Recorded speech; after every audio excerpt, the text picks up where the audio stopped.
The mind-body problem, a concept that was first brought to the public by René Descartes in the 17th century in his Discourse on Meditations. And the idea can best be understood as the following question. How is it the case that something immaterial, like the mind, can interact with something material, like the body? Is it the case that the mind and the body are separate from one another, or are they part of the same process? At first glance, this may seem like a simple enough question that can be answered by anyone. The question still persists to this day, as no formal answer can be given on the topic. If we leave philosophy and look at neuroscience, we can see the question has been posed as what is consciousness? And in everyday life, the question is yet again posed by people trying to understand how is it that a certain thought that comes about in their mind can push them to do a physical act. The purpose of today's video is to understand what the mind-body problem is, the philosophers who have popularized the idea, and what modern science has to say on it today. The mind-body problem can best be understood in its entirety as being the relationship between the body and the mind. But that's exactly the question that needs answering.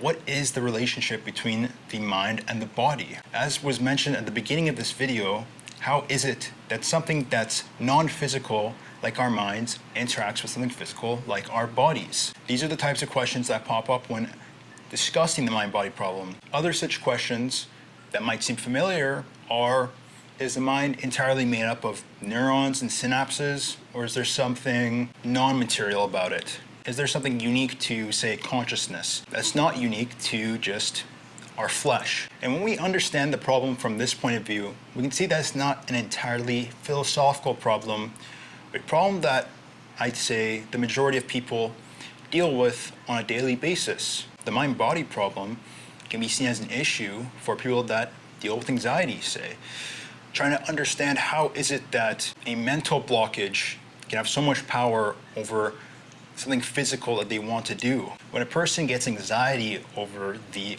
prospect of speaking to someone they've never met before, is that a product of something physical happening in their body, or is that something that's coming about through their mind? In this case, we would say that's through the mind. But why is it the case that something that's non-physical, like the mind, is able to send messages to freeze you up, say, in that moment, to something physical like the body? Now, of course, this is more of a neurological question, and we're stepping more into psychology than philosophy, but for most of the history of the mind-body problem, we didn't have modern science, nor the tools that come along with it. And so to best understand this question, we should first look at how it's been dealt with historically by philosophers. In his Discourse on the Meditations, when discussing whether reality is all some elaborate simulation by a demon and that nothing is real, Descartes gives his quote of cogito ergo sum.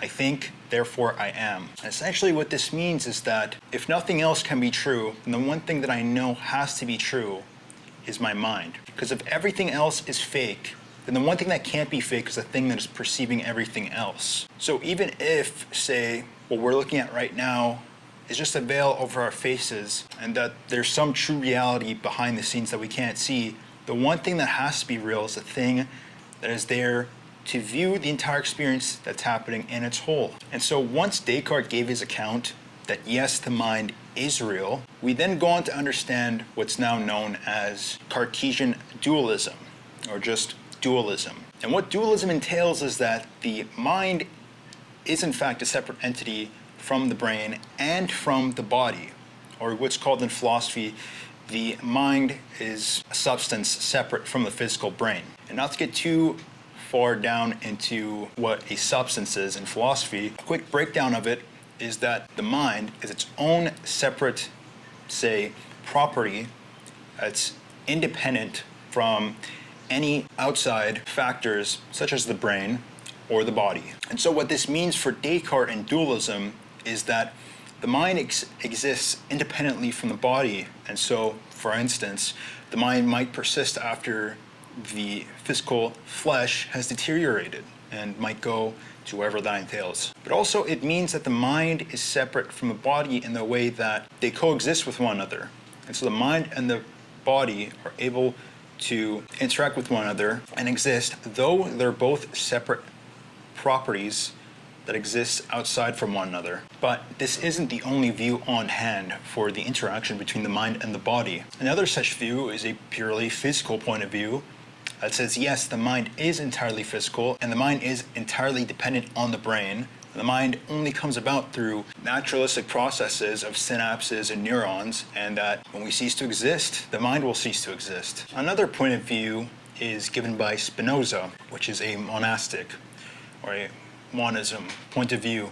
And essentially, monism point of view is that the mind and the body are part of the same process and they're part of the same substance. And as we discussed, a substance is essentially something that is independent of everything else and that exists intrinsically on its own.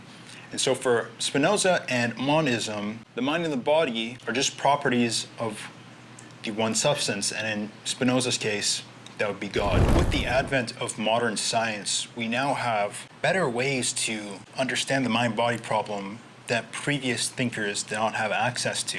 And so when we ask what the solution is to the mind-body problem, we can utilize tools such as brain imaging, like fMRI or CAT scans. And the brain imaging tools allows us to see just how the brain interacts with thoughts, with our mind. We can see it to be the case that when right before we have a thought, we can see in real time how a thought happens in our brains, which neurons and which synapses are firing at what point in time. We can see that it's all just physical processes happening in real time. But then this brings what's called the hard problem to consciousness, which is that we understand a lot about neuroscience and we understand a lot about the brain and all the physical properties that interact with the mind, but we still don't know what it is to have consciousness. Or in other words, we still don't understand the subjective experience of consciousness, which leads us into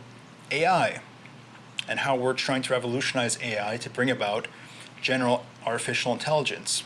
And the one problem that's being found in that field is how we can give consciousness to an artificial being. Because in that scenario, we would have already understood what consciousness is in the first place in order to implement it into our machines. And so one problem with that is that when we tell an AI to look at, for instance, an object in its peripheral, is it the case that it's really seeing the object in its peripheral and that there's an experience to be had as an AI, or is it just seeing it and trying to compute it and then give you an output? And so at the end of it all, we're left with the question, is the mind independent from the body and does it exist on its own? Or are they one and the same thing? Maybe we'll find out one day.